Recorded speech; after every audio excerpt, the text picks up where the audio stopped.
Bom dia. Se puderem abrir novamente em João, é o mesmo texto, só que a gente vai ler um pouquinho mais. João 4, a partir do verso 4, a gente vai até o 30.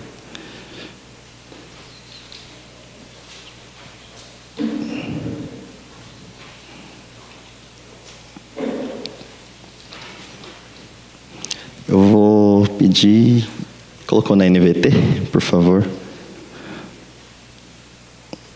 Eu vou colocar uma outra versão que não é atualizada, mas a NVT, que é um pouco mais fácil de entender, mais simples, tá? Uma versão mais nova que eu gosto muito, tenho gostado bastante dela.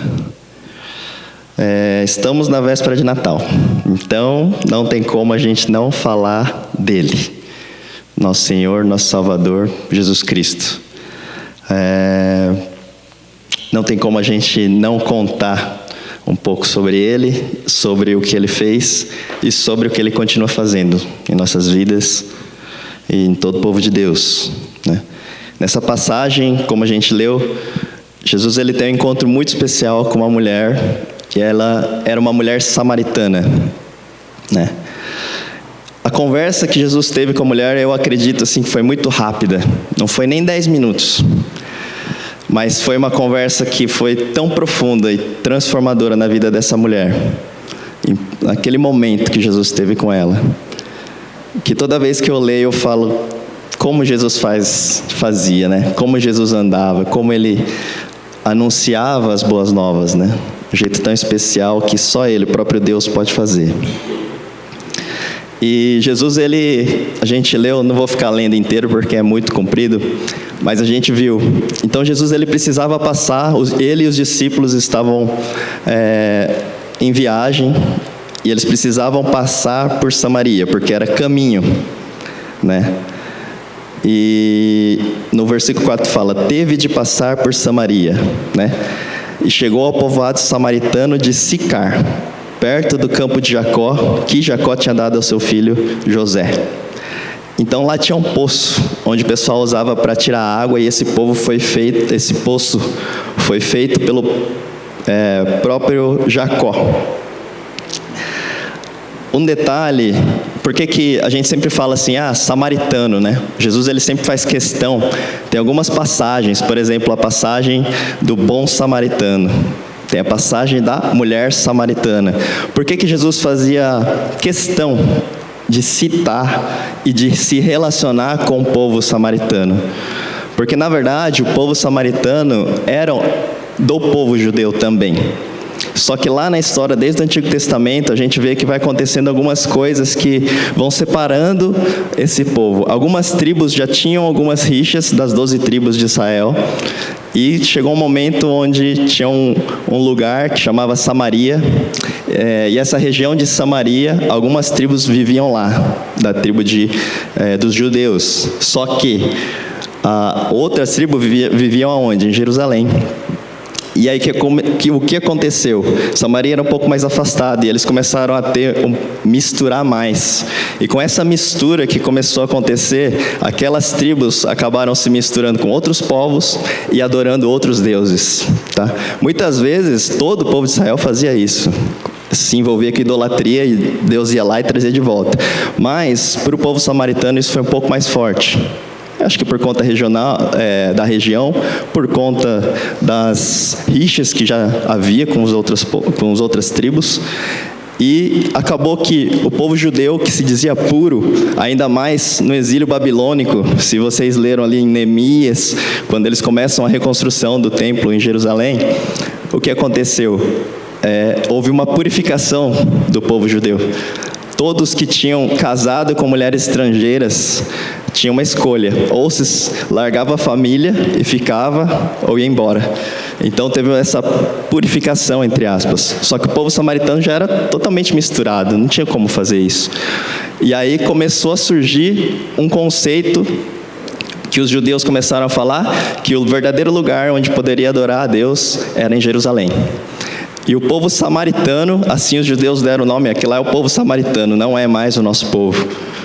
Eles falavam que tinham outro lugar para adorar, que era no Monte Gerizim. Né? Então eles ficavam com essa questão. Eles não se misturavam e o povo judeu não gostava dos samaritanos por conta dessas questões históricas, culturais, que envolvia muitas outras coisas, guerras, conflitos, enfim. Mas, para vocês terem uma noção, nesse caminho que Jesus e os discípulos estavam fazendo, Jesus fez questão de passar em Samaria. Muitos judeus desviavam, faziam um caminho mais longo só para não passar por Samaria. Mas Jesus não, falou, não, vamos passar por aqui. E então ele chega naquele poço e nesse momento os discípulos saem, eles vão para o povoado para comprar suprimentos e Jesus fica lá sozinho.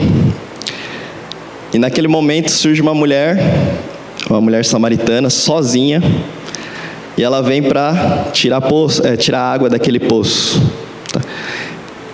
E Jesus começa a conversa, eu falo que é a conversa transformadora. Ele fala assim, me dá de beber, é dessa água. E a mulher samaritana, ela fica surpresa, a primeira reação dela é de surpresa. Porque além dela ser mulher, além dela ser, entre aspas, excluída pelo próprio povo, porque ela estava sozinha fazendo esse tipo de serviço, logo mais para frente a gente consegue perceber pela conversa. E Jesus, um homem judeu, pede para ela água. Você pode pegar água para mim, por favor? Né? Tipo isso, se fosse hoje seria assim. E ela olha para ele surpreso, fala assim, mas, né? Como assim? É legal isso, assim. É muito interessante. Eu comecei a estudar e ler essa conversa. Vocês vão ver que durante a conversa, Jesus ele sempre troca. Ele está falando de uma coisa e de repente muda de assunto. E a mulher faz a mesma coisa. Aí você fala assim, nossa, mas essa conversa está meio sem sentido, né? Mas se você entender o todo da conversa, no final a gente vai entender, espero que sim. A gente consegue ver quão poderosa foi essa conversa, esse encontro com Jesus. Tá? Enfim, vocês podem ver que no próprio texto bíblico está escrito assim que os judeus não se davam, né, com os samaritanos. E aí, a gente avança. Então, Jesus... Peraí, só um minuto. Vamos lá no versículo... Vamos ler essa parte. Vamos lá no versículo... Tá, versículo 9. A mulher ficou surpresa, pois os judeus se recusam a ter qualquer contato com os samaritanos. E aí ela fala, você é judeu, e eu sou mulher samaritana. Disse ela a Jesus, como é que me pede água para beber? No versículo 10, Jesus respondeu, se ao menos você soubesse que presente Deus tem para você, e com quem está falando, você me pediria e eu lhe daria água viva. Aí você fala assim, Jesus chega, pede água física para ela, me dá de beber. E aí ela fala, fica surpresa, fala assim, não, peraí, você é um judeu e está falando comigo, sou uma mulher samaritana, né? Como é que você está me pedindo água para beber? E aí Jesus inverte a conversa, de uma conversa física ele entra numa conversa espiritual, e aí ela não entende nada. Aí ele, por quê? Ele fala assim, não, se você soubesse o que Deus Pai tem preparado para você, você me pediria água. Aí ela... Imagina a cara daquela mulher, fala assim, mas como assim, né? Não estou entendendo o que ele está falando, né? E ele ainda fala assim, e eu lhe daria água viva. Nossa, mas que conversa esquisita, né? E aí no versículo 11, aí ela conversando com ele, mas você não tem corda nem balde, e o poço é muito fundo, disse ela. De onde tiraria essa água viva? Além do mais, você se considera mais importante que nosso antepassado Jacó, que nos deu esse poço? Como pode oferecer água melhor do que esta, que Jacó e seus filhos e seus animais bebiam? A mulher, né, eu fico me colocando no lugar dela, assim, para uma pessoa que não conhecia Jesus, E para o povo samaritano, o relacionamento com Deus era mais distante, parece. E Jesus chega e fala assim: eu vou te dar água viva. Um homem do nada fala isso para ela: eu lhe daria água viva. E ela fala assim: mas não estou entendendo, né? Então ela vai para o literal, fala assim: não, você não tem corda, você não tem balde, você não consegue tirar água desse poço, e esse poço é fundo. Como que você me daria água? Você está falando ainda que a água que você vai me dar é melhor do que a água de Jacó, do poço que o próprio Jacó fez, ele e os filhos bebiam daqui? E aí Jesus continua. Jesus respondeu, versículo 13: quem bebe desta água logo terá sede outra vez, mas quem bebe da água que eu dou nunca mais terá sede. Ela se torna uma fonte que brota dentro dele e lhe dá a vida eterna. E aí a mulher responde: por favor, Senhor, dê-me dessa água. Disse a mulher: assim eu nunca mais terei sede, nem precisarei vir aqui para tirar água. Ali ela estava começando a entender um pouquinho melhor o que Jesus estava falando, mas ela ainda não tinha entendido por completo, Uma conversa espiritual, uma conversa de água viva, de repente começa a falar de vida, e aí Jesus ainda fala assim: a água que eu lhe der, é viva e vai te dar a vida eterna. É uma fonte inesgotável, Em outras versões fala uma fonte que não acaba. Aí ela fala: bom, coisa boa, eu quero. Ela chegou a essa conclusão, ela não tinha entendido por completo. Então ela pede: Senhor, dê-me dessa água. E assim eu nunca mais terei sede, nem precisarei vir aqui para tirar água. Ela ainda estava pensando no plano físico, porque ela falou: não, se eu beber dessa água eterna, então não vou ter mais sede, não preciso mais vir aqui no poço, fazer esse trabalho todo, esse esforço para tirar água. E aí Jesus novamente surpreende. Jesus, do nada, ele fala assim: vá buscar o seu marido. Aí você fala: mas não estou entendendo, o que Jesus está querendo falar com isso, Disse Jesus. E a mulher responde: não tenho marido. E aí Jesus disse: é verdade, você não tem marido, pois teve 5 maridos, e não é casada com o homem com quem vive agora. Certamente você disse a verdade. E aí, o mais engraçado é que quando Jesus fala isso, Jesus ele estava colocando a mulher na frente do espelho. Ele estava mostrando para ela mesma as maiores dificuldades da vida dela. Ela mostra e revela quem ela era. Mostra o passado, mostra o histórico. E aí, o mais incrível é que dessa vez a mulher que muda de assunto. Fala: ué, mas de repente ela muda e ela fala assim: o Senhor deve ser profeta. Por quê? Porque o que Jesus falou era verdade. Jesus nem conhecia a mulher e falou: não, o que você disse é verdade. Quem você mora agora não é seu marido, e você já teve 5 maridos. Ele falou: a mulher automaticamente falou: pô, como ele sabe disso? Ele é profeta do Senhor. Então veio uma questão na mente daquela mulher, e ela diz: diga-me, por que os judeus insistem que Jerusalém é o único lugar de adoração, enquanto nós, samaritanos, afirmamos que é aqui, no Monte Gerizim, onde nossos antepassados adoraram? Jesus respondeu, e aí vem a revelação. Jesus respondeu: creia em mim, mulher. Está chegando a hora em que já não importará se você adora o Pai neste monte ou em Jerusalém. Vocês, samaritanos, sabem muito pouco a respeito daqueles a quem adora. Nós adoramos com conhecimento, pois a salvação vem por meio dos judeus. Mas está chegando a hora, e de fato já chegou, em que os verdadeiros adoradores adorarão o Pai em espírito e em verdade. O Pai procura pessoas que o adorem desse modo, pois Deus é espírito, e é necessário que seus adoradores o adorem em espírito e em verdade. E aí Jesus ele fala assim: está chegando a hora, e depois ele fala: e de fato já chegou.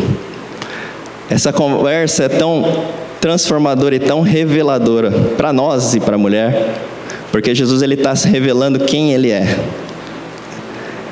A gente sabe, se a gente lê os evangelhos, que Jesus, geralmente ele falava assim, ele curava alguém, ele falava assim, não conta para ninguém que eu te curei.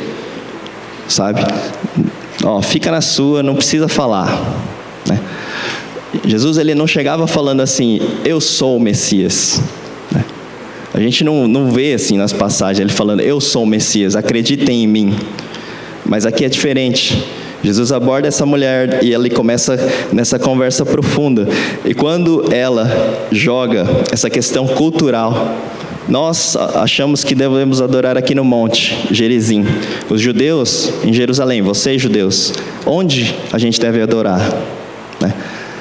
E Jesus fala, não vai ter mais isso. Não tem mais isso. Para quê? Né? Porque ele já estava falando e ele já estava predizendo o que ia acontecer. Entende? Que a morte e a ressurreição de Jesus, a salvação, a redenção por meio da morte da cruz. E quando ele fala assim, está chegando a hora e de fato já chegou, é porque ele sabia que ele já havia inaugurado o reino de Deus. Então, está chegando a hora que vai acontecer, né, a completa redenção. O véu vai se rasgar, onde a gente não vai mais precisar fazer holocaustos e sacrifícios para entrar na presença de Deus, porque Ele é o Cordeiro, entende? E ele já estava falando isso para a mulher. E aí no versículo 25 a mulher disse, ela ainda não tinha entendido, eu sei que o Messias, aquele que é chamado Cristo, virá. Quando vier, Ele nos explicará tudo. Aí ela fala isso para o próprio Jesus. Não, quando o Messias vier, Ele vai explicar tudo isso que você está falando. Né? Ela acreditava que era um profeta, Jesus era um profeta, mas ele não acreditava que era o Messias. E aí no versículo 26, de fato, Jesus fala assim, sou eu o que fala com você. E aí é a revelação. Tá. O que eu quero chamar a atenção aqui é que até aqui, né, até essa conversa, até aqui, o que a gente pôde entender? Que ela era uma mulher samaritana, mas ela era uma mulher samaritana de um povoado de Sicar, né? E ela era rejeitada pelo próprio povo. Por quê? Pelo histórico dela. 5 maridos, vivia com alguém que não era marido dela. Então você imagina que as próprias amigas, o próprio povo a rejeitava, né? E Jesus vai e começa a conversar com ela. Eu vejo assim essa conversa, Jesus ele vai quebrando alguns paradigmas, não só culturais, mas ele vai quebrando coisas espirituais e profundas dentro da vida dela. Né? A pastora Beth deve saber muito bem dessa passagem, na parte da cura e libertação que Jesus faz aqui na vida dela. Jesus ele restaura, ele transforma, ele cura a mulher. Ele traz à tona tudo aquilo que para ela era um peso enorme, no qual ela vivia prendido, muitas recorrente, né? E ele vai e começa a falar, e quando ele se revela, sou eu que fala com você. No 27 diz assim, naquele momento os seus discípulos voltaram, ficaram surpresos de encontrá-lo falando com uma mulher, mas nenhum deles se atreveu a perguntar, o que o Senhor quer? Ou, por que conversa com ela? A mulher deixou sua vasilha de água junto ao poço e correu de volta ao povoado, dizendo a todos, venham ver um homem que me disse tudo que eu já fiz na vida. Será que ele não é o Cristo? No 30, então as pessoas saíram do povoado para vê-lo. O nosso Senhor, o nosso Salvador, Jesus Cristo, o Rei dos Reis, Ele é o único que consegue fazer isso. É o único que tem poder para fazer isso. Ele pega uma mulher que não era ninguém para o povo dela, rejeitada. E 10 minutos depois, o que ela se torna? Uma missionária. E ela vai anunciar as boas novas falando, eu conheci um homem e eu acho que ele é o Cristo. Será que ele não é o Cristo? E todo o povo volta e vai querer conhecer Jesus. Sabe?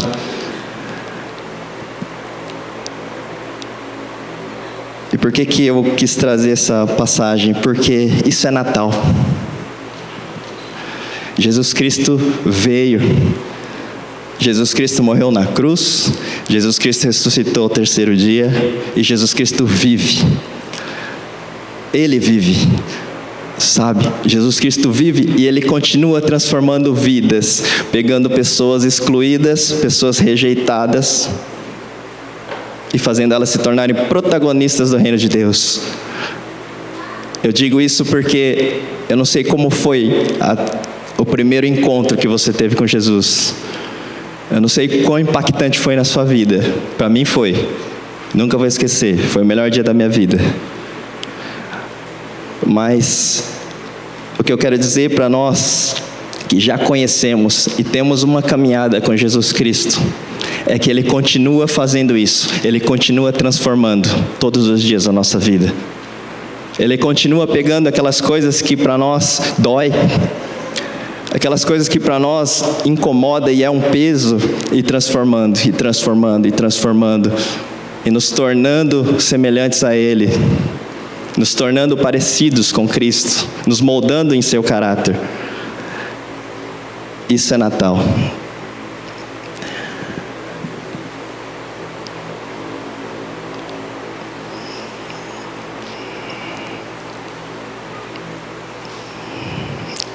Uma das coisas que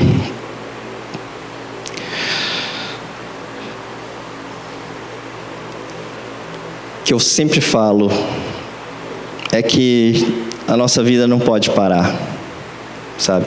A nossa vida cristã, a nossa caminhada, o nosso discipulado com o nosso Jesus Cristo não pode parar, sabe?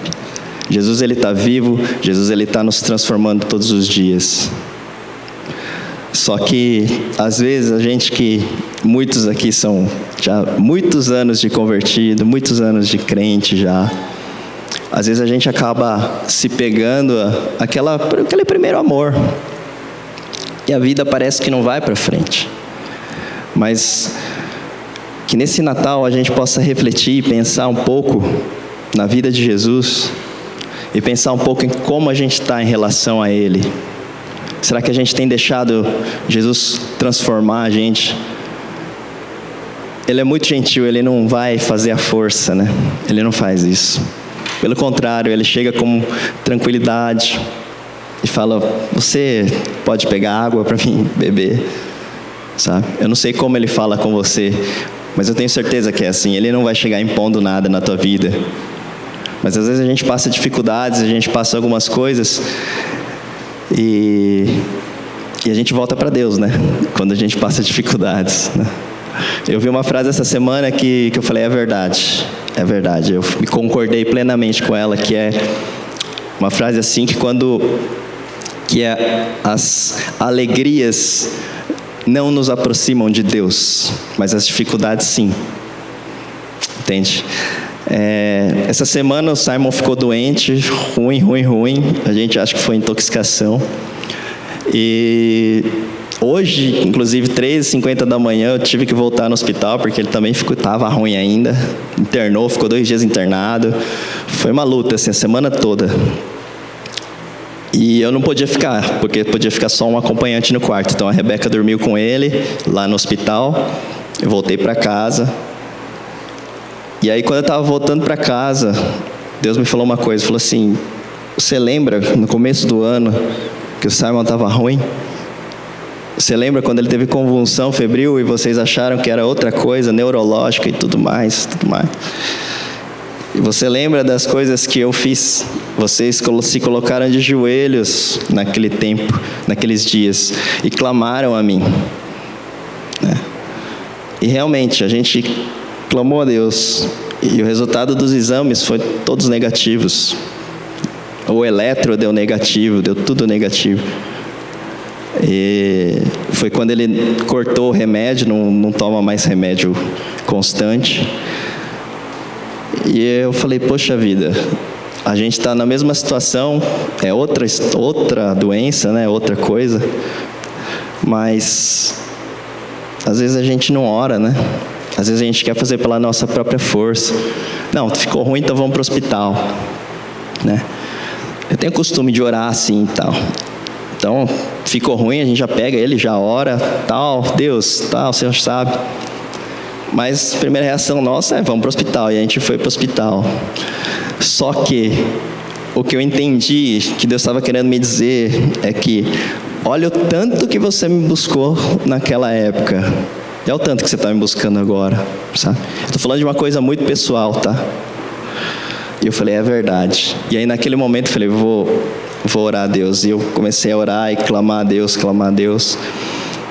E no outro dia ele ficou bom, saiu do hospital, sabe?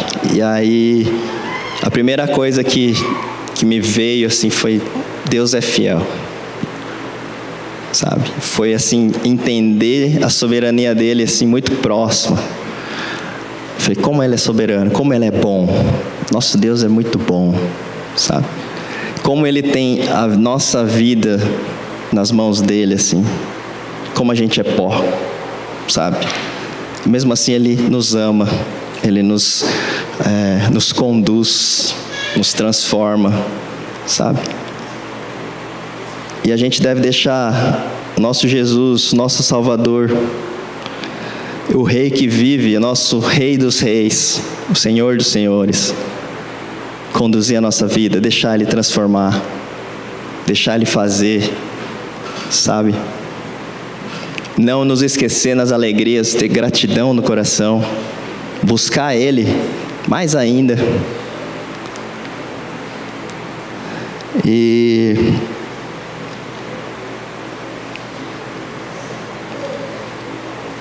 o fato que me marca muito naquele filme Paixão de Cristo. Quem já assistiu o filme Paixão de Cristo? Naquele filme tem o Mel Gibson, ele inseriu uma cena que não tem na Bíblia. Na verdade foi um plus que ele quis dar, né? Aquela parte que Jesus ele sobe lá no Getsemane e ele começa a clamar ao Pai, a Deus Pai. Não sei se você separa, tem uma cena muito rápida, que uma serpente vem, Jesus ele vai e pisa na serpente. E aí depois acontece tudo aquilo, a crucificação, e ele ressuscita e tudo mais. Essa cena da serpente não tem na Bíblia, né? Tem gente que não leu a Bíblia, não sabe, né? Tem que ler a Bíblia.